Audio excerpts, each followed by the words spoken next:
saya akan membahas tentang mengapa Kristus ditinggikan, dia bangkit, naik ke surga, duduk di sebelah kanan Allah Bapa, dan Kristus bangkit untuk menunjukkan bahwa maut telah berhasil dia kalahkan.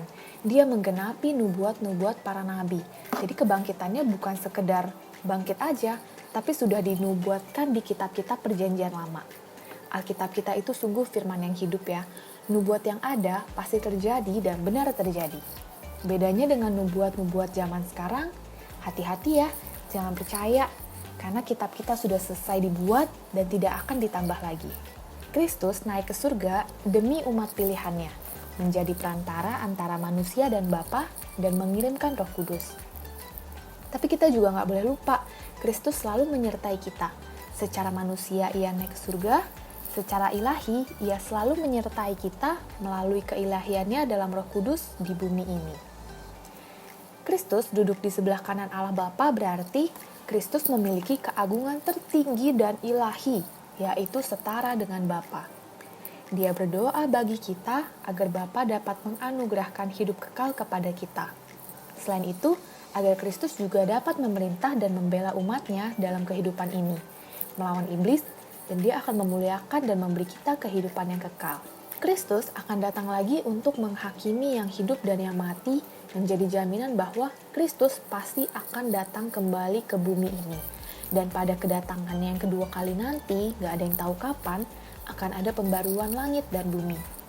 Dia akan datang secara nyata dan mulia untuk menyelamatkan gerejanya, di mana kita anak-anaknya yang percaya adalah anggotanya. Saat itu, dia juga akan melemparkan orang fasik ke dalam hukuman yang kekal. Kristus sang pembenar kita akan menjadi hakim di penghakiman terakhir kita.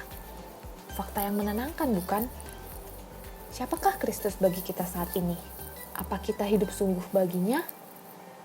Merupakan pertanyaan yang perlu dijawab sebelum menghadap kepadanya nanti. Selama kita hidup, selalu ada kesempatan kok untuk bertobat. Jadi setelah Kristus direndahkan serendah-rendahnya, Kristus ditinggikan setinggi-tingginya.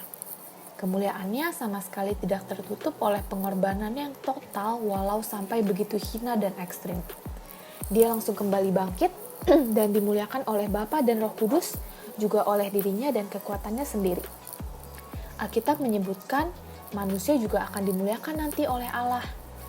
Hal ini mengingatkan kita akan kesementaraan hidup manusia di bumi, agar kita tetap taat, sabar, dan setia. Tidak ada yang abadi selain Bapa dan kehidupan setelah kematian. Antara abadi selamanya bersama Bapa di surga, atau abadi selamanya menderita di neraka. Terus kita harus apa?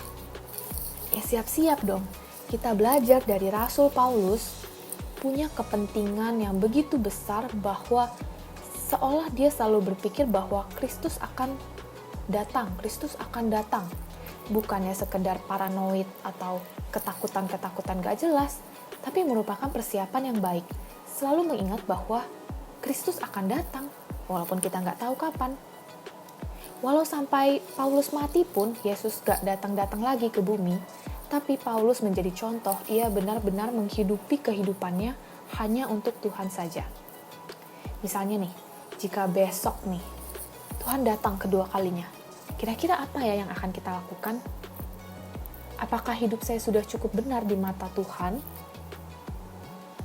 Bukannya nakut-nakutin ya, tapi ya siap gak siap, itu pasti akan terjadi suatu hari nanti, entah kapan. Bukankah sebaiknya kita bersiap-siap?